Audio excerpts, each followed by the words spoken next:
الحمد للہ رب العالمین۔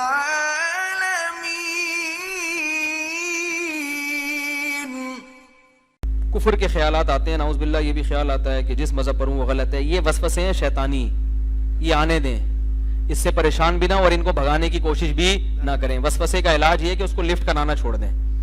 یہ کفر نہیں ہے، یہ وسوسے ہیں، شیطان خامخواہ میں پریشان کرتا ہے۔ اس کی علامت کہ آپ پکے مومن ہیں، یہ علامت یہ کہ ان وسوسوں سے آپ پریشان ہو رہے ہیں۔ اگر آپ کو اسلام پر اطمینان نہ ہوتا تو آپ پریشان ہوتے، آپ تو خوش ہوتے، کہتے اچھا مذہب غلط ہے تو مجھے اور اس کے بارے میں الٹے خیالات آ رہے ہیں۔ آپ پریشان ہو رہے ہیں کہ یار یہ جو مجھے خیالات آ رہے ہیں مذہب غلط ہے، تو پریشان ہونا اس کی علامت ہے کہ آپ مذہب کو صحیح سمجھتے ہو اور اس پریشانی کو اپنے لیے نقصان دہ سمجھتے ہو۔ تو یہ عین ایمان ہے، سمجھ میں آ رہی ہے بات؟ لہذا اس کا حل یہ ہے کہ آنے دو، نہ بھگانے کی کوشش کرو نہ لے کر آؤ، آنے دو، آنے دے۔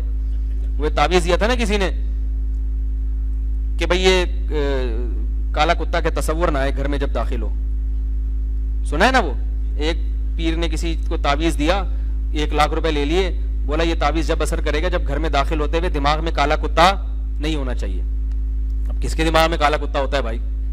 لیکن وہ پیر ہوشیار تھا، اس کو پتا تھا کہ کالا کتا آئے گا اور میں ویسے بھی تعویذ نے اثر نہیں کرنا تھا۔ اب وہ بیچارہ گنوار جا رہا ہے، بار بار کالا کتا نہ آ جائے، کالا، وہ جتنا بولے گا کہ نہیں آئے اتنا ہی کتا دماغ میں آ رہا ہے۔ بھائی بولتے ہی نہیں اس کو تو نہ آتا اس کے دماغ۔ اب وہ گھر میں جب داخل ہو کالا کتا، اب یوں کر کے جھڑک رہے، بھائی کتے تو نکل یہاں سے۔ وہ جتنا جھڑکے گا اتنا بالآخر اب کب تک گھر سے باہر رہتا ہے، چلا گیا۔ تو پھر بعد میں اپنے پیر سے کہا تعویذ نے اثر نہیں کیا، اس نے کہا یقیناً کالا کتا ہوگا تمہارے دماغ۔ اس نے کہا یہ تو میرا قصور ہے کہ تھا۔ تو وسوسے سے اگر آپ پریشان ہوں گے کہ یار یہ کیوں آ رہے ہیں، تو وہ ختم نہیں ہوں گے اور زیادہ آئیں گے۔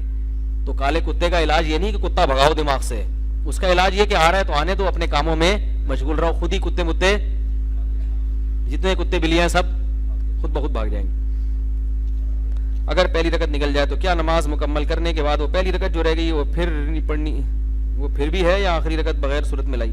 پہلی رکعت نکل گئی تو کیا نماز مکمل ہونے کے بعد وہ پہلی رکعت ہے؟ ہاں وہ پہلی ہے، کیونکہ حدیث میں آتا ہے فقضوا صلاتکم، اپنی نماز کو قضا کرو۔ ایک میں اتموا ہے، ایک میں قضا ہے، تو قضا وہی ہوتی ہے جو رہ جائے، تو رہی پہلی رکعت ہے۔ تو اب آپ جو پڑھیں گے وہ کیا کہلائے گی؟